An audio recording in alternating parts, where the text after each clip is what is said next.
కరీంనగర్లో 22A నిషేధిత జాబితా వ్యవహారం మరోసారి చర్చనీయాంశంగా మారింది. రేకుర్తి, కొత్తపల్లి, శ్రీరామ్ నగర్ కాలనీ, కొత్త యాసువాడ, విద్యానగర్ తదితర ప్రాంతాల భూ యజమానులు తమ పట్టా భూములను 22A జాబితాలో చేర్చడంపై తీవ్ర అభ్యంతరం వ్యక్తం చేస్తున్నారు. తమ దశాబ్దాల నివాసం, రెగ్యులర్ పన్ను చెల్లింపులు, లోన్లతో కొనుగోలు చేసిన రిజిస్ట్రేషన్లు ఉన్నప్పటికీ ఇప్పుడు తమ భూములు నిషేధిత జాబితాలో ఎలా చేర్చారంటూ ప్రశ్నిస్తున్నారు. తమకు తగిన న్యాయం జరగకపోతే తీవ్ర ఆందోళనకు సిద్ధమని కూడా హెచ్చరించారు. అయితే అసలు ఈ భూములు నిజంగా 22A కిందకొచ్చే భూములేనా, లేకపోతే రికార్డుల పరిశీలనలో పొరపాటున చోటు చేసుకున్న తప్పిదమా అన్నది రెవెన్యూ రికార్డుల ఆధారంగా తేలాల్సి ఉంది. ప్రభుత్వం ఇప్పటికే పొరపాటున 22Aలోకి చేరిన ప్రైవేటు భూముల అంశాన్ని పరిశీలిస్తామని చెబుతున్న నేపథ్యంలో ఈ ప్రాంతాల్లో భూబాధితుల భూములపై ఎలాంటి నిర్ణయం తీసుకుంటారనేదే ఇప్పుడు ఆసక్తికరంగా మారింది. సంవత్సర కాలంగా నిషేధిత జాబితాలో తమ ఇళ్లను చేర్చడం పట్ల స్థానికులు ఎదుర్కొంటున్న సమస్యలపై కరీంనగర్ నుండి మా ప్రతినిధి శ్రీకాంత్ మరింత సమాచారం అందిస్తారు. తెలంగాణ రాష్ట్ర ఏర్పాటు అనంతరం కాంగ్రెస్ పార్టీ అధికారంలోకి వచ్చిన తర్వాత తెలంగాణ రాష్ట్ర వ్యాప్తంగా కూడా ఈ చట్టంపై ప్రజల నుండి ఒక ప్రతిస్పందన అయితే వస్తుంది. దీనికి సంబంధించి లక్షల సంఖ్యలో కూడా బాధితులు రాష్ట్ర వ్యాప్తంగా లబోదిబోం అంటున్న పరిస్థితి అయితే నెలకొంది. దీనికి కరీంనగర్ జిల్లా కేంద్రానికి ఆనుకుని ఉన్న రేకుర్తి, కొత్తపల్లికి సంబంధించి దాదాపు ఒక 800 ఎకరాలకు సంబంధించి ఈ నిషేధిత జాబితాలో చేరినట్టుగా కూడా స్థానికులంతా కూడా ఆందోళన వ్యక్తం చేస్తున్న పరిస్థితి అయితే నెలకొంది. మనతో పాటు ఈ 22A నిషేధిత చట్టానికి సంబంధించి బాధితులు ఉన్నారు, వారితో మాట్లాడదాం. అన్న నమస్తే. అంటే చెప్పండి అన్న, అసలు ఏంటి ఈ 22A? ఇక్కడ దాదాపు ఈ ఏరియాకి సంబంధించి ఎంతమంది కుటుంబాలు రోడ్డున పడే పరిస్థితి ఉంది? అసలు మీరు ఎలాంటి ప్రొటెస్ట్ చేస్తున్నారు? రేకుర్తి, విద్యానగర్, కొత్తపల్లికి చెందిన సుమారు 150 సర్వే నెంబర్లు, రేకుర్తికి చెందిన 120 సర్వే నెంబర్లు, విద్యానగర్కి చెందిన 16 సర్వే నెంబర్లు, కొత్తపల్లికి చెందిన 8 సర్వే నెంబర్లు పూర్తిగా పట్టా భూములు గత 50 సంవత్సరాల నుండి రికార్డు కలిగి ఉండి, రెవెన్యూ రికార్డులు పర్ఫెక్ట్గా ఉండి, లీగల్ ఒపీనియన్ పొంది లేఅవుట్ చేయబడిన స్థలాలను మేము కొనుక్కున్నాం. కానీ ఈ పట్టా భూములు 50 సంవత్సరాల రికార్డు కలిగి ఉన్న పట్టా భూములను పూర్తిగా రిజిస్ట్రేషన్ కాకుండా నిషేధిత జాబితా అయినటువంటి 22Aలో పెట్టారు. 22Aలో పెట్టడం వల్ల దాదాపు ఇది కొద్దిగా చిన్న ఎకరం 2 ఎకరాలు కాదు, దాదాపు 150 సర్వే నెంబర్లో ఉన్నటువంటి 800 ఎకరాలు, 800 ఎకరాలు దాదాపుగా 10,000 ప్లాట్లుగా విభజించబడి ఒక 6,000 ఇండ్లు నిర్మించబడి ఉన్నటువంటి ఈ యొక్క ప్రాంతాన్ని గత సంవత్సర కాలంగా నిషేధిత జాబితాలో పెట్టడం జరిగింది. దానివల్ల దిగువ, ఎగువ, మధ్యతరగతి ప్రజలు, పేద ప్రజలు తీవ్ర ఇబ్బందులకు గురవుతున్నారు. ఎందుకంటే రిజిస్ట్రేషన్, నిషేధిత చట్టం అంటే ఏంది? రిజిస్ట్రేషన్ కాదు, బ్యాంక్ లోన్లు రావు. రిజిస్ట్రేషన్ కాకుండా బ్యాంక్ లోన్ రాకుండా ఉండడం వల్ల ఈ 10,000 కుటుంబాలు చాలా ఇబ్బందులకు గురవుతున్నాయి. ఇప్పుడు ఈ మధ్య పెళ్లి సంబంధాలు కూర్చుకొని ప్లాట్ అమ్మేదాం అనేసరికి రిజిస్ట్రేషన్ కాదు. తర్వాత ఉన్నత చదువుల కోసం వైద్య విద్య అభ్యసించడానికి కొంతమంది చాలామంది పిల్లలు ఈ ఏరియా నుంచి క్వాలిఫై అవ్వడం జరిగింది. వారి చదువు కోసం డబ్బులు లేక ప్లాట్ అమ్ముదామంటే వాళ్ళ చదివే ఆగిపోయే పరిస్థితి ఏర్పడ్డది.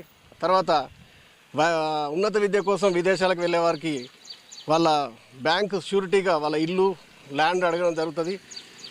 ఇది నిషేధిత జాబితాలో ఉండడం వల్ల వాళ్ళకి లోన్ రావడం లేదు. దానివల్ల విదేశాలకు వెళ్ళే విద్యార్థులు కూడా విదేశాలకు వెళ్ళలేని పరిస్థితి ఉంది.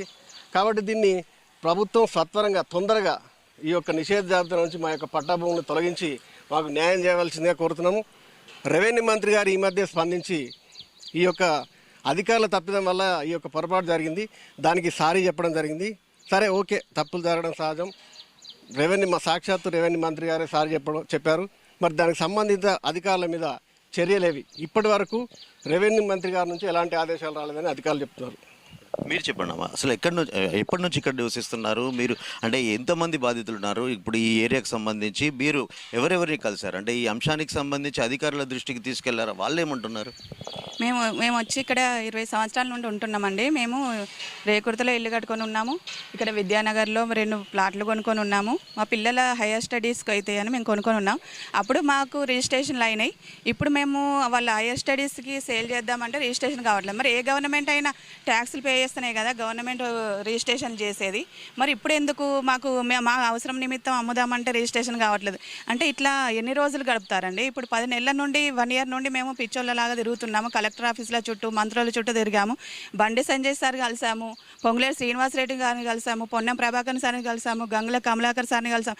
అందరు మంత్రుల చుట్టూ తిరుగుతున్నాం, కానీ ఎవరు కూడా రెస్పాన్స్ కావట్లేదు. అంటే ఏంటి అసలు ప్రాబ్లం? ప్రజల పాలన అంటే ఇలానే ఉంటుందా? ప్రజల్ని ఉద్ధరించాలి కానీ ప్రజలు ఇబ్బంది వాళ్ళు చేసుకుంటూ మీరు ఏం చూద్దాం చూస్తుండ్రా?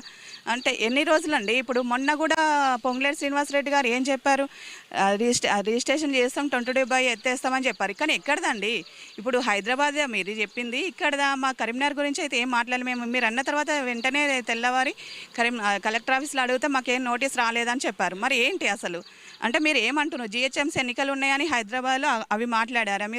మీరు మాట్లాడే దానిలో మాకు క్లారిటీ లేదండి. మీరు వెంటనే మాకు 22/7 ఎత్తివేయాలని మేము కోరుకుంటున్నాం. సీఎం రేవంత్ రెడ్డి సార్కి అసలు ఈ విషయం తెలియట్లేదా? లేకపోతే రెవెన్యూ డిపార్ట్మెంట్ ఇక్కడే ఆపుతుందా? అసలు మీరు ఏం ఆశిస్తున్నారో మాకు అర్థం కావట్లేదు. ప్రజలు చాలా ఇబ్బంది పడుతున్నారు. ఒక నా కుటుంబం కాదు, 10,000 కుటుంబాలు సఫర్ అవుతున్నాయి. మీకు పరిపాలన అంటే జనాన్ని బాధ పెట్టకుండా ఉండాలి, కానీ జనాన్ని బాధ పెట్టకుండా మీరేం పరిపాలన అండి? ఎందుకంటే ఇట్లా మంత్రులై మమ్మల్ని బాధ పెడతారు? ప్రజాపాలన పేరుతో ఏదైతే కాంగ్రెస్ పార్టీ అధికారంలోకి వచ్చిన తర్వాత ప్రజలను హింసించే నిర్ణయాలు తీసుకుంటున్నారు. లక్షలాది మంది కుటుంబాలు కూడా రోడ్డున పడే విధంగా కూడా కాంగ్రెస్ ప్రభుత్వం వ్యవహరిస్తుందంటూ కూడా వాళ్ళు ఆరోపిస్తున్నారు. మరికొంతమంది బాధితున్నారు, వారితో మాట్లాడదాం. అన్న చెప్పండి, అంటే ఈ ఏరియాకి సంబంధించి ఇప్పుడు దాదాపు 10,000 మంది కుటుంబాలు కూడా దిక్కుతోచని స్థితిలో ఉన్నట్టుగా కూడా చెప్తున్నారు కదా. అసలు ఎప్పటి నుంచి ఇక్కడ నివసిస్తున్నారు? అసలు మీకు అంటే ప్రతి ఒక్కరు మీరు కరెంటు బిల్లు కట్టడం, ట్యాక్స్ రిజిస్ట్రేషన్లు ఇప్పుడు అంతా అయిపోయిన తర్వాత కాంగ్రెస్ ప్రభుత్వం అధికారంలోకి వచ్చిన తర్వాత కొత్తగా ఈ నిషేధిత జాబితాలో చేర్చడాన్ని ఎట్లా చూడవచ్చు? గత 10 సంవత్సరాల నుంచి మేము ఇక్కడే మన రేకుర్తి గ్రామం, ఇక్కడ మాది 124లో ఒక ప్లాట్ ఉన్నది మాది. ఆ ప్లాట్ కొనుక్కున్నాము ఎప్పుడో 10 సంవత్సరాల కింద కొనుక్కొని మాకు ఇక మా బిడ్డ పెళ్ళి కోసం అమ్ముకుందామంటే ఎక్కడ మార్కెట్లో పెట్టినా దాన్ని ఎవరు కొనడం లేదు, దాన్ని ఎవరు అమ్మే లేదు. రిజిస్ట్రేషన్ ఆఫీస్ చుట్టూ తిరిగి ఎప్పుడు చెప్పులు అరుగుతున్నాయి. కలెక్టర్ చుట్టూ కూడా మేము తిరిగినాం. ప్రతి వారం సోమవారం ప్రజావాణి చుట్టూ తిరుగుతూ కూడా మమ్మల్ని కలెక్టర్ పట్టించుకోవడం లేదు. ఏ మంత్రి పొన్నం ప్రభాకర్ పట్టించుకోలేదు, పొంగులేరు శ్రీనివాసరెడ్డి గారు కూడా పట్టించుకోలేదు. మా బండి సంజయ్ సార్ దగ్గరికి వెళ్ళినాం, ఎమ్మెల్యే సార్ దగ్గరికి పోయినాం, ఏ అధికారి దగ్గరికి పోయినా మమ్మల్ని ఎవరు పట్టించుకుంటారో లేరు. తిరిగి మా బిడ్డ పెళ్ళి కూడా ఆగిపోయింది. మాకు నానా కష్టాలు పడుతున్నాం, తిప్పలు పడుతున్నాం. మాకు పర్మిషన్ లేదు, బ్యాంకు లోన్లు కూడా ఇస్తలేవు. చాలా కష్టాలు పడుతున్నాం. మాకు వెంటనే ఈ 22A దీని నుంచి తొలగించి మమ్మల్ని కాపాడాలని మేము గవర్నమెంట్ని కోరుకుంటున్నాం. కరీంనగర్ స్మార్ట్ సిటీ కరీంనగర్లో దాదాపు 40 ఏళ్ల నుంచి కూడా ఈ ప్రాంతం అంతా కూడా అభివృద్ధి చెందుతుంది. ఈ నేపథ్యంలో దాదాపు మేము అంతా కూడా దశాబ్ద కాలంగా ఇక్కడ నివసిస్తున్నాము. అప్పట్లో రిజిస్ట్రేషన్లు చేసినప్పటికీ కూడా ఇప్పుడు అర్ధాంతరంగా ఈ 22/7లో దాదాపు 10,000 కుటుంబాలను కూడా చేర్చి తమను ఇబ్బంది పెడుతున్నారంటూ కూడా బాధితులు ఆరోపిస్తున్నారు. మరో బాధితున్నారు, వారితో మాట్లాడదాం. అన్న చెప్పండి, అసలు మీరు కార్యాచరణ ఏంటి? అసలు మీ ఈ 22/7 సంబంధించి మీరు ప్రభుత్వం దృష్టికి ఎట్లా తీసుకెళ్ళబోతున్నారు? వాస్తవంగా మేము ఇప్పుడు శాతవాహన యూనివర్సిటీ గేట్ ఎదురుగా ఉన్న శ్రీరామనగర్ కాలనీలో ఉన్నాం. మీరు చూస్తే 40 ఫీట్ల సీసీ రోడ్లు అని మేము ఆశపడి ఇక్కడ ఇల్లు కొనుక్కున్నాం 5 సంవత్సరాల క్రితం. 60 ఏళ్ళ లీగల్ ఒపీనియన్ తీసుకొని డాక్యుమెంట్స్ అని చెక్ చేసుకొని మేము లోన్ తీసుకొని ఇల్లు కట్టుకున్న బాపతగలమే. ఇప్పుడు సడన్గా ఇప్పుడు మా పిల్లల పెళ్లి చేయాలి, మా పిల్లల చదువుల కోసమని ఇల్లు అమ్ముదామని చెప్తే ఇది 22A నిషేధిత జాబితాలో ఉండడం వల్ల మేము చాలా ఇబ్బందులు ఎదుర్కొంటున్నాం. ప్రభుత్వం కనుక దీన్ని సత్వరంగా అంటే ఈ ఫస్ట్ లోపల కనుక దీన్ని ఎత్తివేయకపోతే మాకు సూసైడ్ తప్ప వేరే గతి లేదు ఇక్కడ. మీరు చూస్తారు ఇంకా, ఎందుకంటే ఇది ఓన్లీ కార్పొరేటర్ల దగ్గరికి వెళ్ళి ఇప్పుడు మంత్రుల దాకా పోతుంది, రేపు సీఎం మెడకు చుట్టుకుంటుంది. దయచేసి దీన్ని సత్వరమే దీన్ని పరిష్కరించకపోతే మా జేఏసీ నిర్ణయం తీసుకుంటుంది. భారీ ఎత్తున అంటే ఓన్లీ ఇక్కడ కరీంనగర్ వరకు ఇప్పుడు ధర్నా చేస్తున్నాం, అసెంబ్లీ ముట్టడి వరకు కూడా మేము పోవడానికి సిద్ధంగా ఉన్నాం. దాదాపు ఒక 10,000 మంది మా జేఏసీ నిర్ణయం తీసుకుంటుంది ఒక వారం రోజులల్లో. సో అన్ని పార్టీలు కూడా మాకు సహకరించాలని మేము కోరుకుంటున్నాం. ఇది ఏ ఒక్కరికో సంబంధించింది కాదు, అందరు బాధితులు ఉన్నారు ఇలా.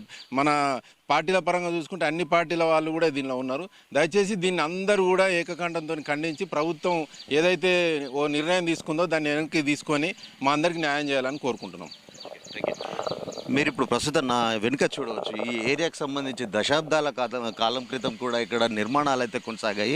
ఆ భారీ భవంతులు అంటే ప్రతి సామాన్యుడు మధ్యతరగతి వ్యక్తికి చిరకాల వంచ ఏదైతే సొంతింటి కలను నిజం చేసుకొని రూపాయి కూడబెట్టుకొని అప్పు చేసి ఆనందంగా ఉండాల్సిన క్షణంలో తాము అంతా రోడ్డున పడాల్సిన పరిస్థితి తలెత్తింది. మాకు చావే శరణ్యం అంటూ కూడా భవిష్యత్తులో ఈ నిషేధిత జాబితా నుండి తొలగించకపోతే మేమంతా కూడా సామూహికంగా ఆత్మహత్య పాల్పడే పరిస్థితి కూడా తలెత్తుతుంది.